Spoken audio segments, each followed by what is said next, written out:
Hi subscribers! So today you're super lucky because I'm showing you my personal favorite buttercream that I use. I love this buttercream so much. Of course, I'm a huge pastry cream girl, so it makes sense. But this buttercream is called German buttercream, and it does take a little bit of prep work. So I start this a day in advance and then finish it the next day usually. At the bare minimum, you're gonna have to give yourself a few hours in advance to start this because it involves a little bit of cooking and you're going to need to let it have time to cool down in the fridge completely and entirely before you start incorporating the butter. So here's the ingredients that you need to make German buttercream.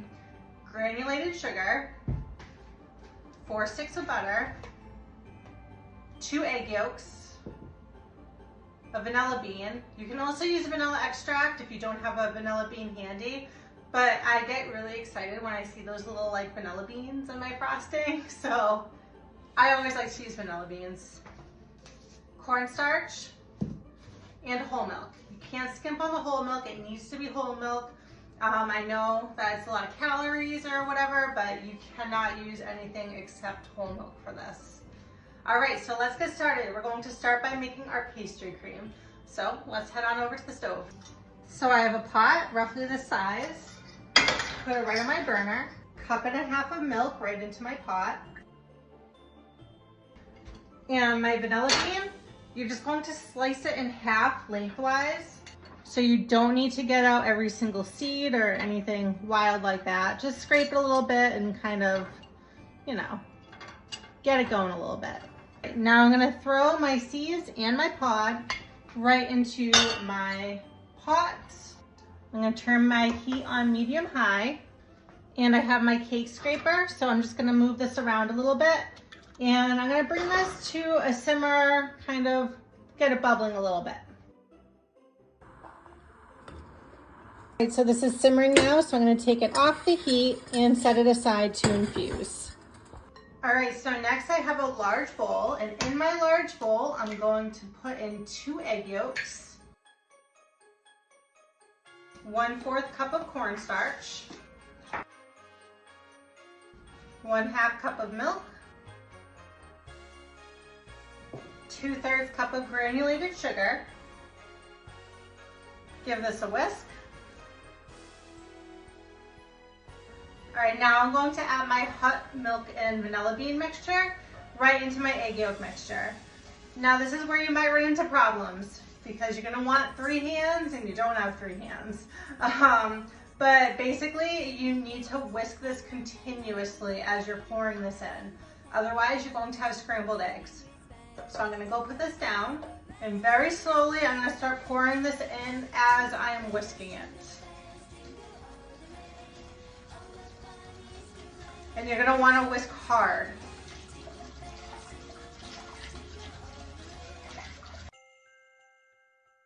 All right, we're back over here to my stovetop. So turn your heat back to medium high. And you're gonna take a strainer and you're gonna pour this mixture right through your strainer so it catches the vanilla beans and anything else that you have going on in there. And now the monotonous part, you have to keep whisking this constantly until it's done. How do you know it's done? You'll know, because this will thicken up quite a bit. All of a sudden you'll be whisking it and you'll be like, oh, it's getting harder for my hands. So yeah, come here. We'll take this journey together. I also like to use a spoon to just get the edges of the pot that the whisk doesn't reach. So make sure to do that once in a while too. All right, almost done, almost done. Do you see how it's getting nice and thick? Turn my heat off.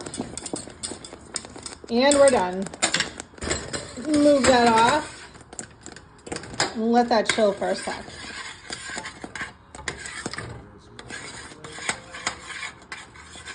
There they are. Calm down there, buddy. Everything's gonna be okay. Time to transfer my very hot custard to a bowl.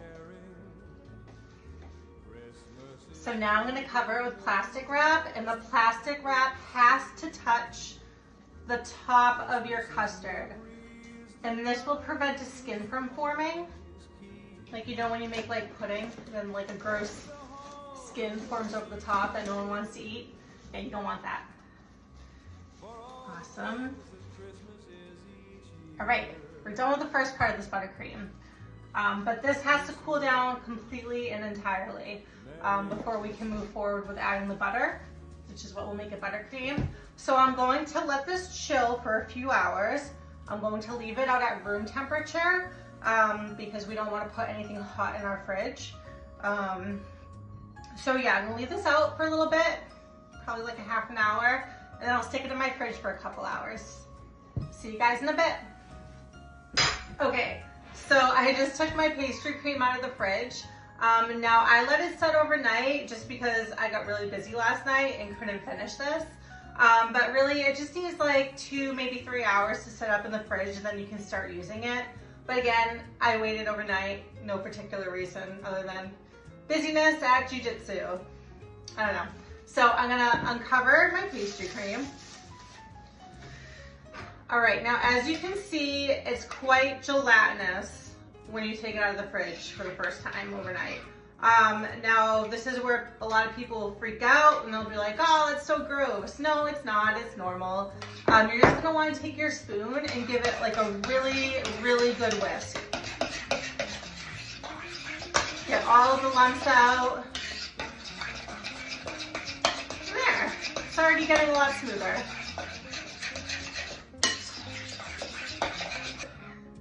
Smooth, beautiful pastry cream. I could literally just take my spoon and eat this whole bowl, but I will contain myself. All right, so now we're gonna head over to the mixer. I have 4 sticks of butter, which I let soften overnight. And again, you don't really need to let it soften overnight. A few hours will do the trick. In this weather, I usually let my butter soften overnight because it's quite cool out, and I turn my heat off during the day because I'm cheap. So my house is already pretty cool, so I just take it out of the fridge overnight. So what you're gonna do, head over to your mixer with your paddle attachment, and you're gonna whip these suckers like crazy. Let's go over.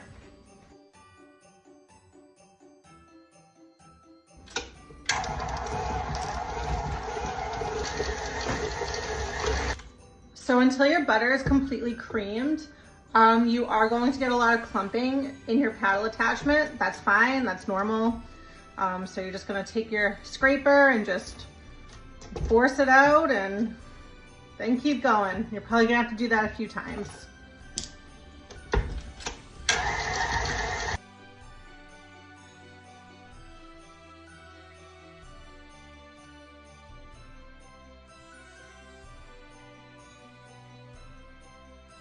Now you're going to add in your pastry cream, 1 tablespoon at a time. Mix it up, let it incorporate, scrape down your bowl before adding another teaspoon, or tablespoon, sorry. Give my bowl a scrape. I know that all the scraping is annoying. Believe it or not, it annoys me too, but you get used to it after several years of doing this.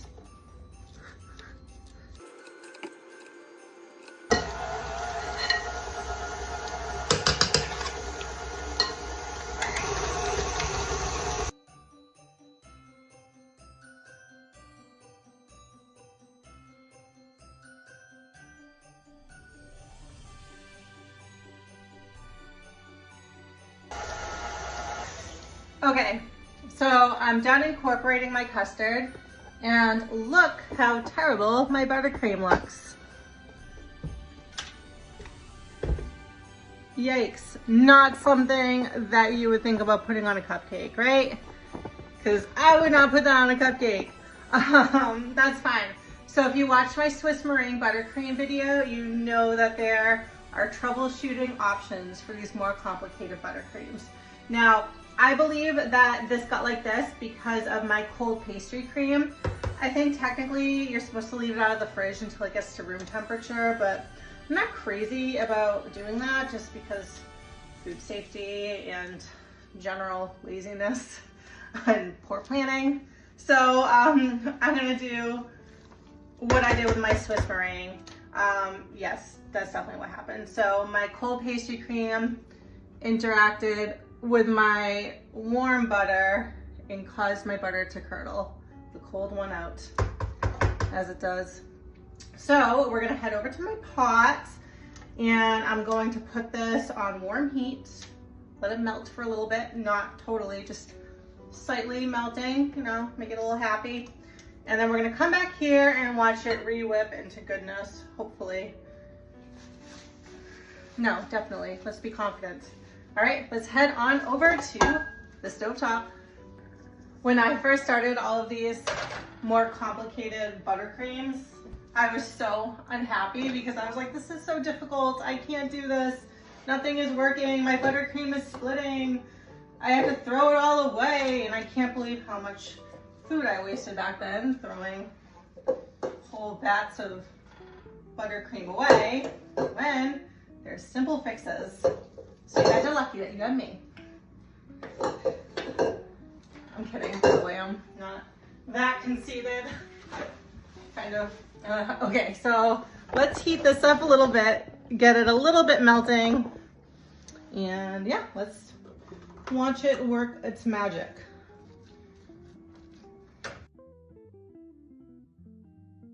Some little melting going on here. Great, so now I'm going to take it off the heat, put it back into my mixing bowl, and hopefully watch it turn into something better than this. And sometimes you need to do this twice, honestly. I've had to do it 2-3 times before.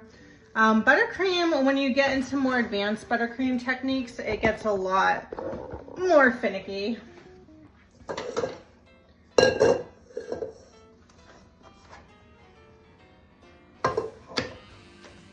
German buttercream, take 2.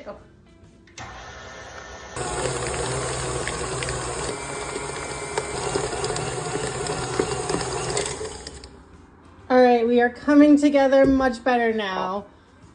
Look at that, you guys. See, it just takes a little bit of troubleshooting until we get what we want. Kind of like in relationships. All right, I'm gonna scrape this, and I'm gonna let it go just for a few more minutes. All right, so as I said, I am gonna let this go for a few more minutes, but I am going to taste test because you guys know me, and I like to taste test, as you should like taste testing. All right, so let's see where we are right now. It needs a little bit more vanilla, so I'm going to add in 2 teaspoons of vanilla extract. I'm gonna let this go for a couple more minutes on medium speed.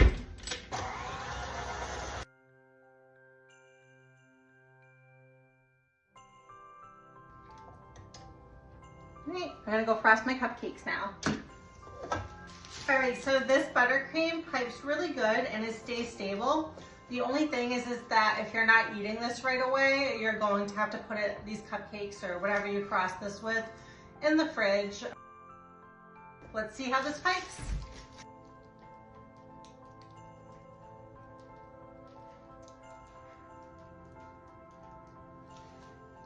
Beautiful. All right, I'm not sure if you guys can see it, but there's little vanilla beans inside of this frosting, which is pretty cool. Just such a great cupcake. Huge fan, 10 out of 10. Gosh, I'm such a good baker.